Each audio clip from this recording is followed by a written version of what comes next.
Foo Fighters. That's how they spell it. Grab that microphone, buddy. It's your time. This is where you and I talk. Yeah. It's you and me now, bud. That's right. Yeah. We're right close. That's you look good, buddy. Oh, back at you, my brother. We're back. Yeah. Aljo is here from Trans-Siberian Orchestra, and you've had an interesting year. Yeah. Now, normally, you like what when you're not touring South America, what is your year like outside of TSO? Nutella sandwiches for the kids in the morning on the way to school. Yeah, right. You know, listen, TSO's been a full-time job. You and I, what, 18, 20 years? Yeah, something like that. Yeah. You know, this thing's going to be 31 years old coming February. I mean, it's year-round. You know, my managers, my production heads, my lighting designer, all we do, second week of January, you start talking about next year's tour. It's a lot to go in. This past year was even busier. Yeah. Yeah. A lot of fun. A little bit. Yeah, it looks like a lot of fun.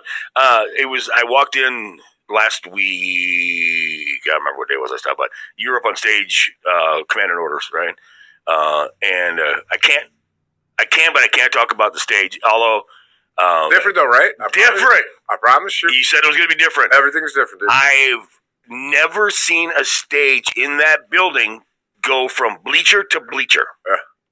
No joke. It's never. I mean, never. And there's a big screen behind it. Let's just put it that way. All right, I can leave it. I leave it there. But when I walked in there, whether it was the security people up front, the drivers, the stage hands running DeSoto, it was like, oh, hey, Crash. Like, hey, oh, has it been a year already? You know, it was just so warm and welcoming. That's what you guys do. The show starts on Thursday night. Thursday. It's a couple days away. Yeah. There's always something different at every show, right? Every year there's something new. But there's also always the same message, right? It's the music, the message. Touch on the brand that you guys have created over these many years. I mean, you've been there since the very first lick. Oh, it's 31 years in February, you know. Listen, there's a certain comfort and familiarity. Yeah. You know, like whether it's in the song, whether it's in the story, whether it's in the company that we're keeping together, whatever it may be. You know, once people are comfortable and familiar, then I got your attention. Then I could be like devious and mess with you. Yeah. So we kind of walk a very fine line between new and familiar. And, you know, you and I have had this conversation for many, many years. The people that have become back year after year after year are repeat offenders. Yeah. You know, 25 years ago, they brought their kids with them. Now they're bringing their grandkids with them. Because they treat this, they look at this thing like when you and I were kids. Yeah. Miracle on 34th Street, Charlie Brown. I mean, it's become that, which I'm so proud of. That's another story. Yeah. We'll get into that. You know, so I want them to have the comfort and the familiarity of their tradition because they're bringing their families. They're telling their aunts and uncles and grandparents, you got to come see this show. Yeah. Right? But at the same time, I want everybody on their heels this year in particular because I feel we owe it to the audience, we owe it to ourselves, we owe it to Paul. I owe it to you. Oh, yeah. You know, I mean, we're like fucking bro. We're bros forever. Yeah. And, you know, I just want everybody to sit in there from the downbeat and look at the stage and go, where is everybody? Yeah. And this year, that's going to be the case. Yeah.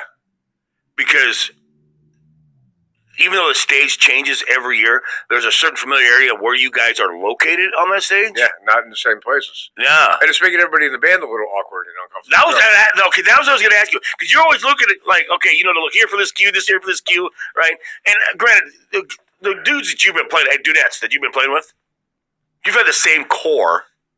Almost 20, probably 25 years. And you know each other, right? It's like going and seeing Cheap Trick or Aerosmith or something. The same guy's been doing the same thing for a long time. Yeah. You have the familiarity. But when you change that stage, okay, well, this guy's usually standing here. This girl's usually singing here. Now, is it messing you up a little bit in practice or not? No, only because I told everybody, just treat this as it's brand new. It's like it's our first tour together. Yeah. You know, because I don't want to go through the motions any longer. Yeah. You know, I don't want to just stand there and, okay, I'm going to stand here. Asha's going to come over here. Jeff Scott Soto's going to come. No. Yeah. I even changed the little locker room rehearsals to set up. Really? Yeah. Well, yeah, because I've seen those. I've seen that setup. Yeah. That was, so everybody walked in and go, what's going on? I'm like, that's the reaction I wanted. Is there something in your music that keeps you guys looking so young? Because, I mean, I've known you for a long time. You haven't changed. I've known Soto for a long time. I want his skincare. regime, me by the too. way, right? Right? Chloe's, she's somewhat attractive if you're into that sort of thing, right? If you're into that sort of thing, she hasn't changed a bit. They take care of themselves. Yeah, they do. Yeah, you have to. You have to. You have to. You just can't turn it on in the fall. No. This isn't something that you start, getting in shape in August or September. Yeah. And these people, they work all year long anyway. Oh yeah. So I think we've all kind of got. I mean, listen, I'm 63 this year. Really? I've been doing the same exact thing for 40 something years. A little tighter than normal, but yeah. These 16-hour days, aren't what they used to be. Yeah. But everybody stays in great shape. Everybody wants to do a great job. And this year, they all came in prepared, and I wanted to surprise them. Yeah. I wanted to, like I said, shock everybody. You shocked me when I walked in. I saw that stage. I don't know how you get in there. I have no idea. I don't know how you get it out of there. Good luck. Yeah, no joke. Yeah. The East Coast band was loaded out last night this morning. They got their 20-something tractor trailers right there. Oh my gosh! And listen, it's bigger, it's better, and at the same time, it's familiar. But most importantly, it's honest. The show, yeah. This year's show is something so special. Again, the repeat offenders. I can't wait to get you all back in there because I really wanted to show you what we did for you people in particular. Mm-hmm. And the new ones, the first timers, they don't know what to expect anyway. Yeah. Well, we just did the contest last week where it was 5, 4, 3, 2, 1, and I tell people like you're going to be close enough. Not only will you feel the pyro, but you'll be able to smell Al's aftershave, and it's delicious. You're going to have a great time. And karate. I karate the best. Go with the chalk. No joke. But the thing that always makes me excited, I love when people have seen a show win. Right? That's great. Because they're always excited. Because, I've never seen them in row 5. My favorite is the people that have never been there. Mm-hmm. Their first time. They've always wanted to go, haven't gone, or whatever the reason.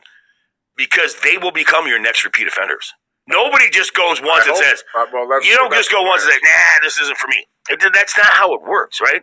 You develop a bond and a connection, and I hope everybody does.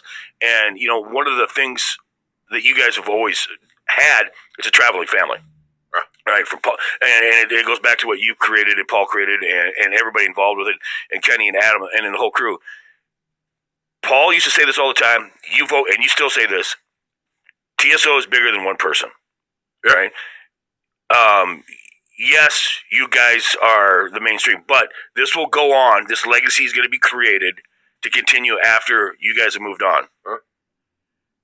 And unfortunately, obviously, almost 9 years ago now, 10 years ago, almost 10 years ago. Moving on past our time here. But listen, that's life, dude. Yeah. You get punched in the stomach like that, there's a hole in your heart for the rest of your life. But this is now we are implementing what Paul's plan was. Yeah. When we when we leave this planet, we would prefer very much that this continues on in perpetuity. Yeah.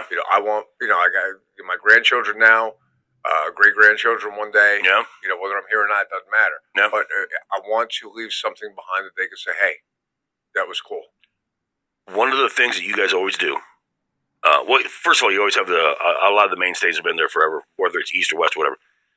But you always find that new person that you pluck out of nowhere that nobody's ever heard of, and suddenly they're thrust on the stage, and they just absolute bring it, and they stick around, and you find them in the craziest spot. I met this guy at a bar in Bulgaria, or whatever, doing karaoke. Anybody new this year we can talk about or keep an eye out for? No, Larea Turner was brand new to us last year. Yeah. What an amazing woman, amazing voice. Mm-hmm. She fit right into the chemistry of what we're doing, so I love the sound of her voice. But I'm kind of a creature of habit. When Chloe opens her mouth, Jeff Scott Soto, Nate, the whole pile. Jody Katz is back. Oh, nice. Yeah, she took a maternity leave last year. Yeah. So her energy, her smile, her, enthusiasm is always fun. But everybody else, you get into that room. I don't want to spend time getting to know anybody. Right? You got time for that. I got no time left. So we sit down. We all look at each other. There's a couple of jokes that fly around. Johnny Lee Middleton will say something goofy. It's like, all right, we're back together. Yeah. It's like the class reunion. And then we hit the downbeat, and there's a chemistry, with this band. Yeah. It's just unmistakable. It is. It's fantastic. It's a traveling family. And you guys are going to be together a lot going through the end of the year. And, as I was telling you before I went on, I got both my daughters graduating. Which since is unbelievable for me. Yeah. I mean, I met them; they were puppies. Yeah, 100%. They used to sit at Mid America Center on my lap up in the skybox area and fall asleep because they were 2 and 3, right? And you've created children since I've known you, right? You had more on the way. Not now, but yeah, now you're full circle, man. You're back to being a school dad. Yeah, you and I go back for me about 3 wives now. Oh yeah. My daughter, to put things in perspective, are bringing boyfriends now to the show. Oh boy. Now, to be fair, they're good dudes. They're good dudes. They're great guys. Isabel will be at the show Wednesday night. She's coming to the dress rehearsal on Wednesday night for that. So it's something that families look forward to. The show's going to be on Thursday night. It's going to be a great time. The beginning of the football season, were you a little concerned that your boy Mahomes wasn't going to be the quarterback that he was last year? Did you have any of those concerns out of the gate? Because they started a little rough.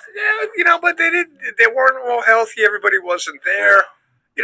Listen, I've learned that don't worry about what goes on in the beginning of a season. Let's just see how the season ends. Yeah. It's like my Jets. I think they look fantastic. They haven't been able to win too many games. Yeah. But they got to go on. The Giants are looking good. The Chiefs came back to life. There's some teams I'm like, where? How did New England go 7-2? Seattle. Like what the? Seattle is insane. Rainy City Bitch Chickens. No, can't handle that. Listen, it just makes it for a fun season. Yeah. Again, it's not predictable. Yeah. Just like a TSO show.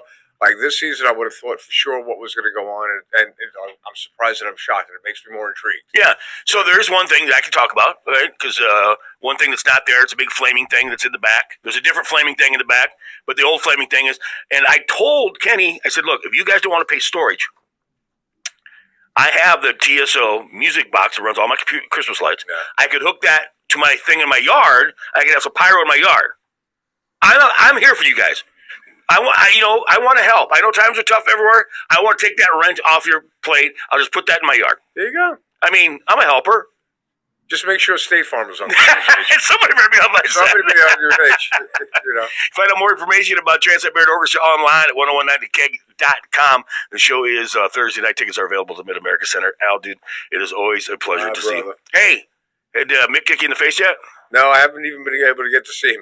He's so mad at me right now. I know how crazy busy you guys have been this year. This year in particular, yeah. I spoke to Mick the other day, love him, miss him. But, I just told him I do not have any time to get in there. Yeah. I had Mick come into the studio to talk about the Crawford fight. No kidding? And because he trained Crawford on some stuff. And he whooped Canelo's. Right. Mick called it 100%.